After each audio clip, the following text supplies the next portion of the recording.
Hello student, good morning. आइए आज आपको एक्सरसाइज 3.2 क्लास 10th का क्वेश्चन नंबर सेकंड बता रहे हैं।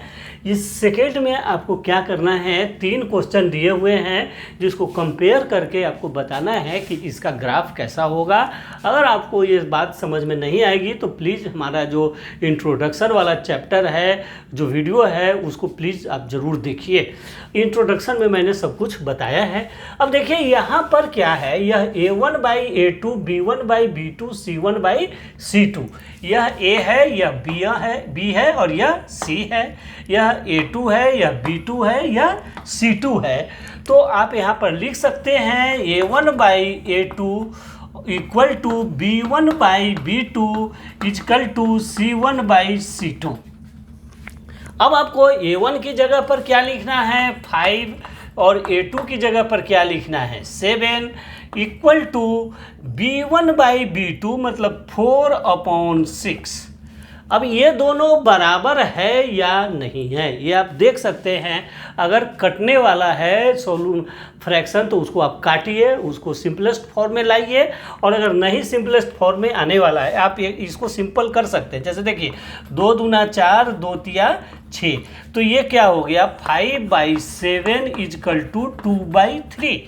अब ये दोनों इक्वेशन, ये दोनों जो A1 A2 B1 B2 जो है वह इक्वल नहीं है। इक्वल नहीं है तो आपने पढ़ा है कि जैसे ही घर से निकला एक्सीडेंट मतलब लाइन इज इंटरसेक्टिंग, तो ग्राफ जो हमारा बनेगा वह क्या बनेगा, इंटरसेक्टिंग ग्राफ बनेगा। इंटरसेक्ट एट पॉइंट 1, एक ही जगह पर आपका यह ग्राफ बन जाता है, एक ही पॉइंट पर यह ग्राफ इंटरसेक्ट करता है। कब intersect, A1/A2 equal to not B1/B2। First step ही बराबर नहीं हुआ तो हम थर्ड स्टेप में जाते ही नहीं हैं। ये भी बात को आप समझ लीजिए कि अगर फर्स्ट स्टेप हमारा एक्सीडेंट, अरे भाई जब एक्सीडेंट कर गया तो कहाँ आगे जाओगे। अब तो जाने की कोई गुंजाइश नहीं है। इसलिए जब ही हमारा फर्स्ट स्टेप A1/A2 इक्वल नहीं है तो हम C1/C2 पर जाते ही नहीं हैं। इस बात को समझ लीजिए। तो इसलिए A1/A2 बराबर नहीं है B1/B2 के, तो हम इसको देखते ही नहीं है कि क्या है। ठीक है, तो इस तरह से this graph is intersecting. Question second में आ जाइए, ये भी A1, तो A1/A2 equal to B1/B2 equal to C1/C2। अगर यह सिचुएशन आता है तो क्या होगा, आप सिचुएशन पर आइए। तो क्या है, ये है 9/A2 क्या है 18 इक्वल टू 3/6 इक्वल टू नहीं, अच्छा देखो यहाँ पर थोड़ा सा और आपको बता दूँ, यह -4 था और यह -6 था। माइनस से माइनस कैंसिल भी हो जाएगा, ये भी आप ध्यान रखिए। साइन के साथ आपका उसका वैल्यू लिखना है।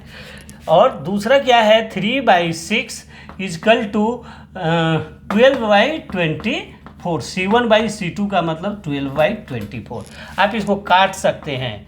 9 1 जा 9, 9 2 जा 18, 3 1 जा 3, 3 2 जा 6, 12 1 जा 12, 12 2 जा 24। इसका मतलब है सभी आ गया 1/2 इक्वल टू 1/2 इक्वल टू 1/2। आपने जाना, आपको पता है कि हमने घर से निकला ऑफिस पहुंचा, कोई एक्सीडेंट नहीं। अगर कोई एक्सीडेंट नहीं है तो हमारा ग्राफ जो बनेगा कोइंसिडेंट, कोई एक्सीडेंट नहीं। इसका मतलब है कि हमारा जो ग्राफ बनेगा वह एक ही लाइन पर बनेगा, इसलिए हम इसको बोलते हैं। आपको देखिए यहाँ पर 3 चीज़ पूछ रहा है, पैरेलल बनेगा, इंटरसेक्टिंग बनेगा या कोइंसिडेंट बनेगा। तो हमारा कोइंसिडेंट बनेगा। इस तरह से हम लिख देंगे कोइंसिडेंट। आपके पास क्वेश्चन में दिया हुआ है कि ग्राफ कैसा बनेगा, पैरेलल बनेगा, इंटरसेक्टिंग बनेगा या कोइंसिडेंट बनेगा। तो सर ये जो ग्राफ बनेगा वो कोइंसिडेंट बनेगा। क्यों बनेगा, आपको पता है कि तीनों अगर बराबर है यानी हम ऑफिस पहुंच गए, कोई एक्सीडेंट नहीं हुआ, तो कोई एक्सीडेंट नहीं। कोइंसिडेंट मतलब मेनी सॉल्यूशन, आप बहुत सारे काम कर सकते हैं यहाँ पहुँच गए तो दैट इज द कोइंसिडेंट। इस तरह से आप याद रखेंगे। चलिए तीसरा क्वेश्चन है हमारा 6x माइनस 3y, तो इसको भी हम बना लेते हैं 6/2 यानी a1/a2 जरूर लिख लीजिए, a1/a2 is equal to b1/b2 is equal to c1/c2। अब आप यहाँ पर देख सकते हैं 6/2 है, 6/2 और यह क्या है 3/-1 नॉट 1, यह -1 है और यह भी माइनस है, तो माइनस से माइनस आप काट सकते हैं और इजकल टू 10/9 है तो 10/9 लिख दीजिए।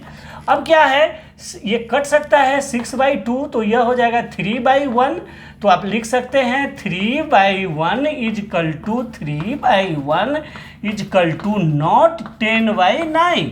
आप यहाँ पर देखिए ग्राफ क्या है, यहाँ पहले आपने गया और घर से बाहर निकलते एक्सीडेंट नहीं है, हम और आगे बढ़ने के बाद एक्सीडेंट है। तो अगर आगे बढ़ने पर एक्सीडेंट होता है तो that graph is the parallel. आपको पता है कि यह ग्राफ पैरेलल बनेगा और इसका कोई सॉल्यूशन नहीं होगा, नो सॉल्यूशन। तो इस तरह से आप लिख सकते हैं कि यह जो हमारा ग्राफ बनेगा वह पैरेलल होगा, और इस तरह से आप इस क्वेश्चन को कंप्लीट करते हैं। तो चलिए ये क्वेश्चन कंप्लीट होता है। अगर आपको ये क्वेश्चन समझ में आता है तो प्लीज़ चैनल को सब्सक्राइब कीजिए, लाइक कीजिए, शेयर कीजिए, कमेंट कीजिए अगर आपको कोई बात समझ में नहीं आती है तो। और फिर मिलते हैं नेक्स्ट वीडियो में। मेरे वीडियो को देखने के लिए आपको बहुत बहुत थैंक यू। चलिए ओके, थैंक यू।